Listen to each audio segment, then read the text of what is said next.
Một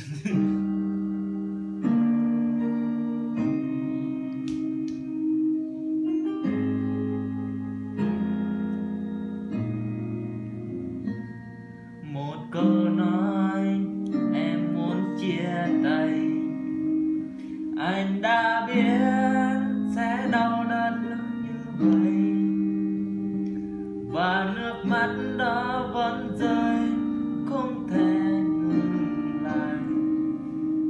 Tiếc nuối những gì cho cả hai, vì anh biết đã có những sai lầm.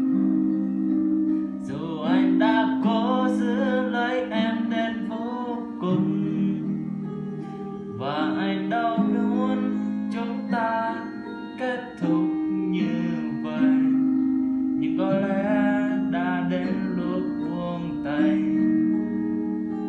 Nếu em đi, trái tim này ngoài buồn mây, dù biết trong lòng còn yêu còn thương lắm đây. Nếu em đi, hãy cho anh được nói với em một lời, dù tình ta vẫn đôi, anh vẫn yêu em. Nó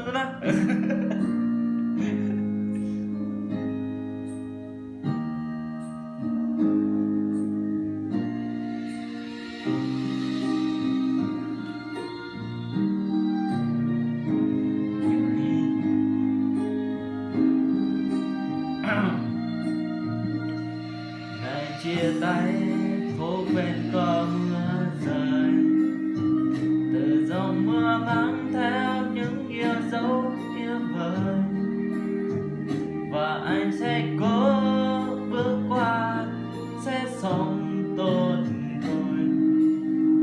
Hãy cứ tin anh không ngày ngừng. Nếu em đi, trái tim này luôn miệt mài, dù biết trong lòng con thương lắm đây. Nếu em đi, hãy cho